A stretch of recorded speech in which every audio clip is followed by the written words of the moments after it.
Extinction is kind of an odd game to speedrun, as the vast majority of the run is what speedrunners would call an auto-scroller.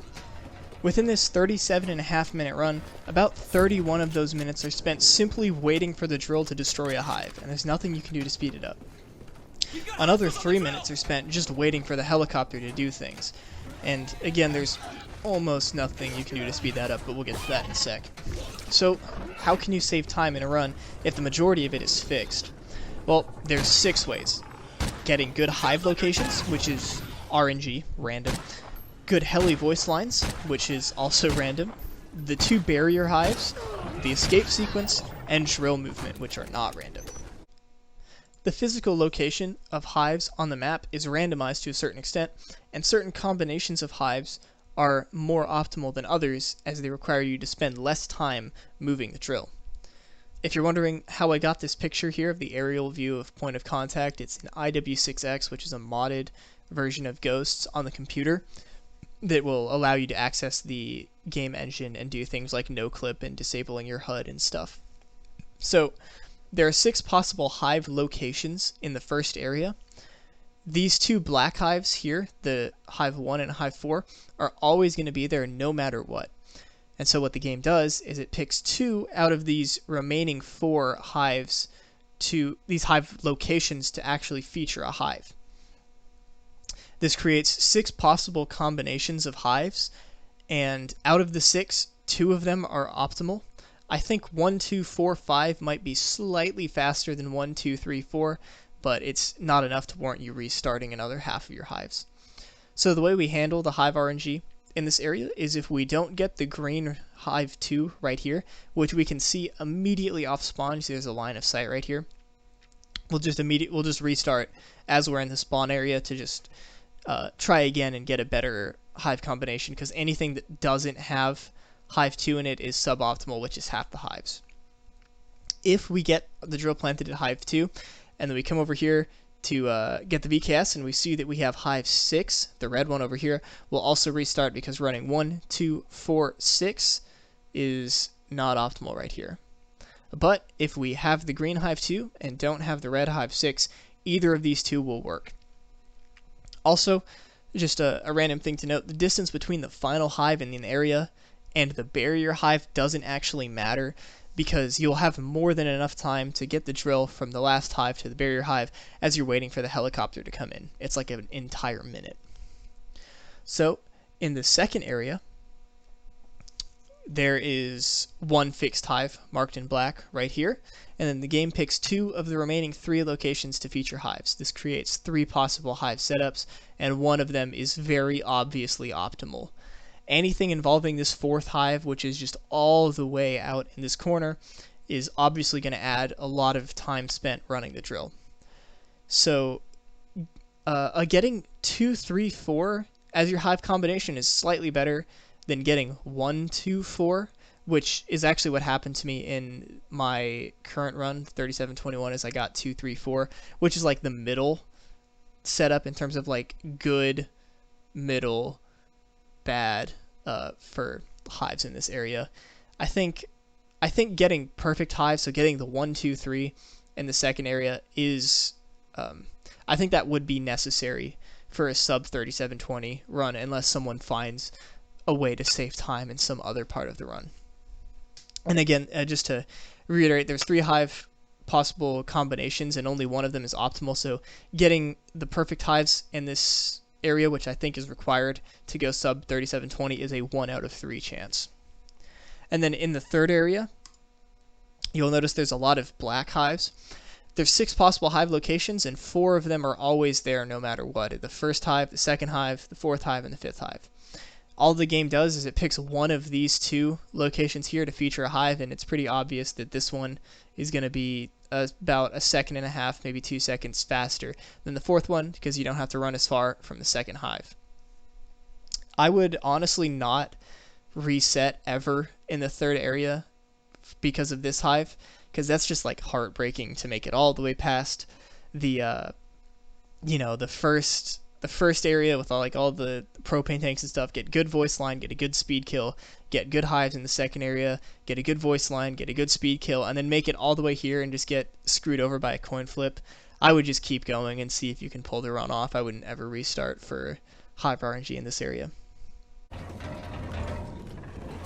While waiting for the helicopter to arrive at either barrier hive, the helicopter says one of two voice lines.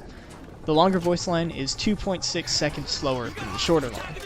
And I tested the other three languages in my copy of Ghost's feature, which was French, Spanish, and Portuguese, but English was the fastest out of all of them by a small margin across both the long and the short voice lines. I'll play both voice lines for you now.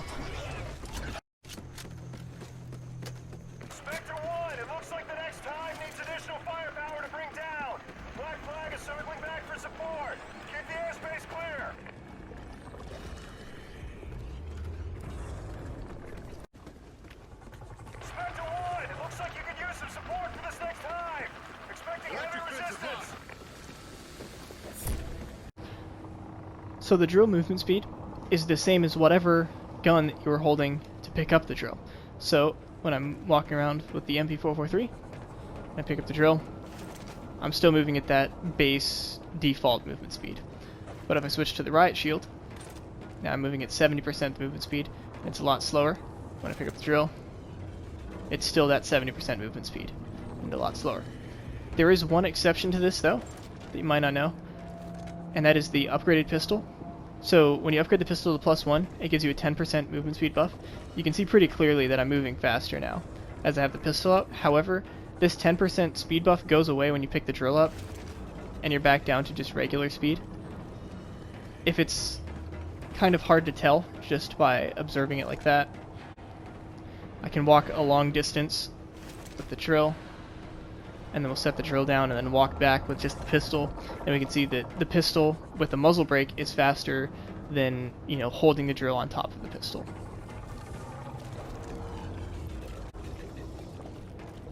And so this means that you don't need to upgrade the pistol to have optimal drill movement speed, so you can use that skill point for something else, or you can use it to allow you to fail a challenge within the run and make the run a little more flexible.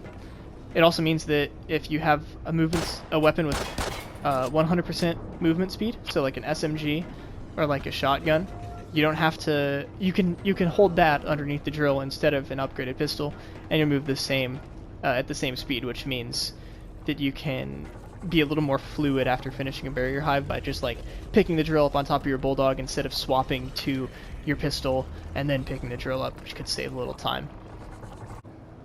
So level 1 Feral Instincts give you a 20% speed boost, which we're going to want to have active every time we move the drill, obviously, because it'll make us move faster. However, this 20% multiplier combines with other multipliers in an interesting way. So instead of simply multiplying whatever other multipliers you had on for your movement speed, instead it just replaces all of the base movement speed multipliers with 1.2, the 20% speed boost. So this means that you don't actually need the medic class, because the multipliers, like the movement speed multipliers you get from being a medic, are overridden by throwing barrels, so they don't matter at all. My favorite way of demonstrating this is putting the standard ground relic on and then throwing a box of ferals. So the standard ground cuts your movement speed down to like 0.7 or something like that, 0.73ish, and throwing a box of ferals, instead of multiplying that 0.73 or whatever by 1.2, it just replaces it with 1.2, so you get an insane speed boost like this. That's just unreal.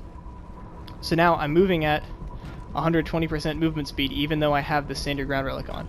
It works the same with the medic class, and so this means that you don't need to use the medic class for increasing your movement speed, and rather you can just use a weapon specialist engineer double class to maximize your DPS against the barrier hives. The Quickbox is a really simple and effective technique. All you need to do is have your weapon specialist class leveled up to level 1 so you swap weapons faster. Then all you do is you pull out a box by pressing down, or either down or up, whether you want ferals or ammo, and you switch weapons at the same time. So if you press triangle and those buttons at the same time, the box comes out significantly faster.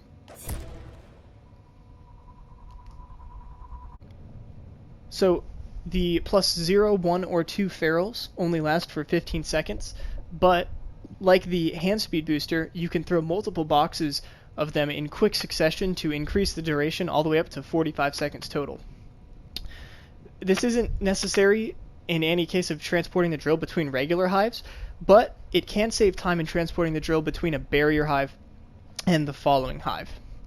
It might be worth noting that stacking 3 boxes of the ferals at plus 1 isn't quite as good as having a single box of plus 4, because you don't have the extended sprint duration of plus 4, but it's definitely better than having them run out mid hive or mid transit.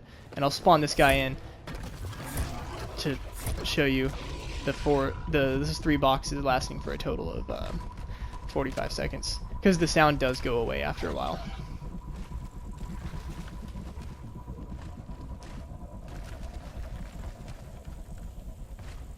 You heard the sound fade out right there. That's when the normal ferals would go away, but ours are going to last about 3 times longer than that.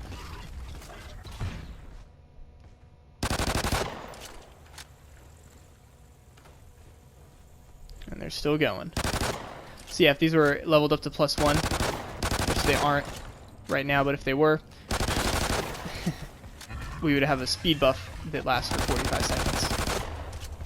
Trap coming online.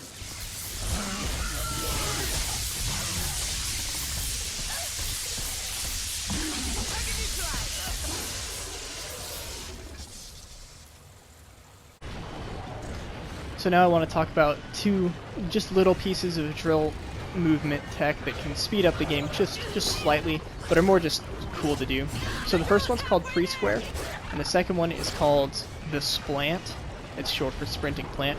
So for pre-square, what you do is you make sure the drill is above 75 HP so that it doesn't need to be repaired, and then before the prompt to hold square to pick it up comes up, just start holding square. So I'm holding square right now, and then that guarantees that I pick it up as soon as I possibly can. So you don't have to try and guess when to start holding square. Just repair the drill and just hold square on it as the hive ends, and you'll pick it up as quick as possible. So for the sprinting plant, if you're sprinting and you tap R2 to plant the drill, what the first tap does while you're still sprinting, it just cancels your sprint like this. So I'm sprinting, R2, sprinting, R2. And then, once you've stopped sprinting, tapping R2 again will initiate the plant animation. So sprinting, R2, R2, down. If for the second R2, instead of tapping it, you hold it, it looks like this. So sprinting, R2, holding R2, you just hold the drill in this position where it's ready to be placed on the ground as soon as you let go. This is good to do if you start, like, if you press R2 just a little early and you need to have the drill like not planted there because you wouldn't make it to the hive, just hold on to it for a little longer. However, one other thing you can do is if you resume sprinting after the second tap of R2, you'll get a little extra distance out of the plant because it'll actually let you keep sprinting while planting the drill, and it looks like this. So sprinting, R2, R2 sprint. So you get a little further. Try to do it on this hive here with Feral Instinct so you can see it with some speed. This'll work. So pick up the drill, sprinting, R2, R2 sprint, and then you can hit it from just a little further out. And that's the sprinting plant, or the splant. Both barrier hive speed kills are demonstrations of sheer DPS, and are the primary source of time saving the run, which is why I like them so much. I spend the duration of the first area placing all 17 propane tanks directly on the barrier's main bulb, and also leveling the weapon specialist engineer double class to the max to get both the 1.5x damage multiplier for bullets and the 2x damage multiplier for explosives. I don't use Cryptid Slayer, as it and explosive ammo don't receive the weapon specialist's 20% and 50% damage boosts for some reason, and also don't receive the engineer's explosive ammo multiplier either. I use the VKS, as it's the weapon in the first area with the highest potential DPS. You do actually need to practice with the VKS a little bit to get the hang of the fire rate. As you can see here, it's more about shooting smoothly than just smashing the trigger as fast as possible. Before I started the hive, I made sure that I had between 2,400 and 3,590 bucks, and then built up a stack of 3 ferals upon hearing the helicopter blades for the first time. The stack of ferals lasts me long enough to plant the drill here in the second area, and you can see the ferals are still active now, so they didn't run out. And after purchasing those $2,400 worth of ferals, I don't have enough money to purchase a box of ammo. This ensures that when I double tap the up button to activate my weapon specialist upgrade, I don't accidentally pull out a box of ammo and interrupt my shooting. The 45-second feral stack also saves me having to throw an extra box of ferals before picking up the drill, since it would last me in its second area anyways, which, you know, throwing that box of ferals could easily cause me to like fumble around with my loadout and lose multiple seconds of potentially the run. Area clear. I spend the second duration of the second area placing all 12 propane tanks directly on the main bulb of the second barrier hive, and this time I focus on upgrading the portable turret to +4. I've switched out the VKS for the Bulldog since it has a higher potential DPS, and although the +4 portable turret gets explosive ammo, it doesn't benefit from the engineer explosive multiplier, and maxing it out is simply so that we can shoot it for a bit longer before it overheats. While I'm waiting for the heli here, I set up defenses like those traps and a trophy system, and then make sure I'm between $3,200 and $4,400 right now. Then, I'm going to stack 3 boxes of ferals as soon as I hear the helicopter, throw a flare, and hop onto the turret. We'll see here. Just a sec. There's the helicopter, 3 boxes of ferals, and the flare. We're going to shoot the turret till it overheats. It overheats at 120 volts remaining, although we're going to get off it a little earlier than that due to like frames dropping, lagging out the display. As we get off, we'll box out another set of ferals while closing the distance to get point blank range with the Bulldog. We activate both upgrades and just start going on with the Bulldog. If you're handling the Bulldog really, really well, you can actually kill the barrier hive before you have to reload it, but unfortunately here I was literally 2 shots too slow.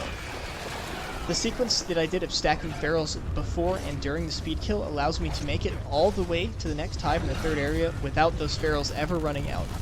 And since the Bulldog and the pistol have the same movement speed with the drill, we can just pick up the drill and immediately run, instead of having to switch to the pistol, which makes the transition super smooth, efficient, and easy to not mess up. So, just while we're still here, some random theories I have regarding barrier hives that I still do need to test a little. First, I think the Ark's damage multiplier doesn't affect barrier hives, which would actually be good news, because it's one less bit of RNG that this run relies on. Another theory of mine is, since the rate of fire is seemingly tied to frame rate in this game, running the game on a system with a more powerful GPU that can handle the propane tank explosion without dropping frames will allow your semi-auto weapons to deal closer to their maximum DPS more consistently and thus kill the hives faster.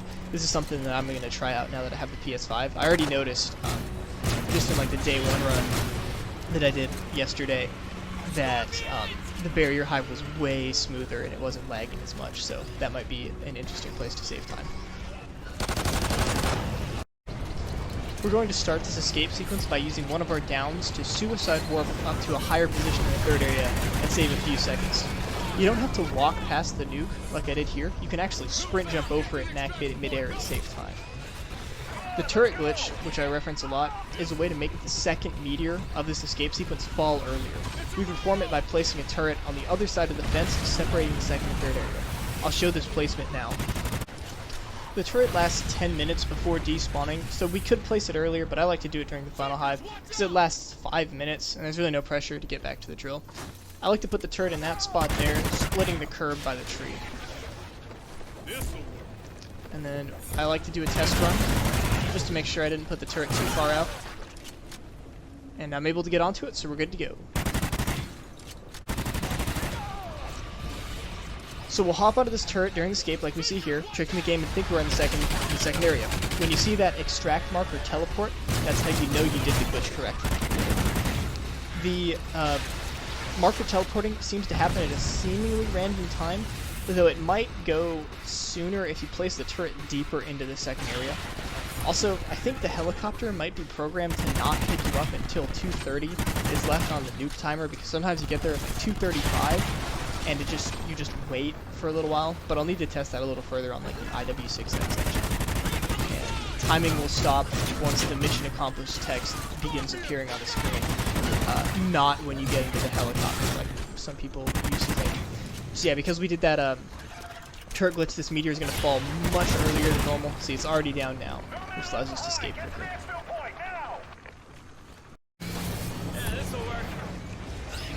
Let's talk about the upgrade strategy now that we've covered everything. So the starting skill point will obviously go into Feral Instincts, as that allows us to move the drill significantly faster. Since the pistol +1 doesn't affect movement speed, we can have a spare skill point by just not upgrading it.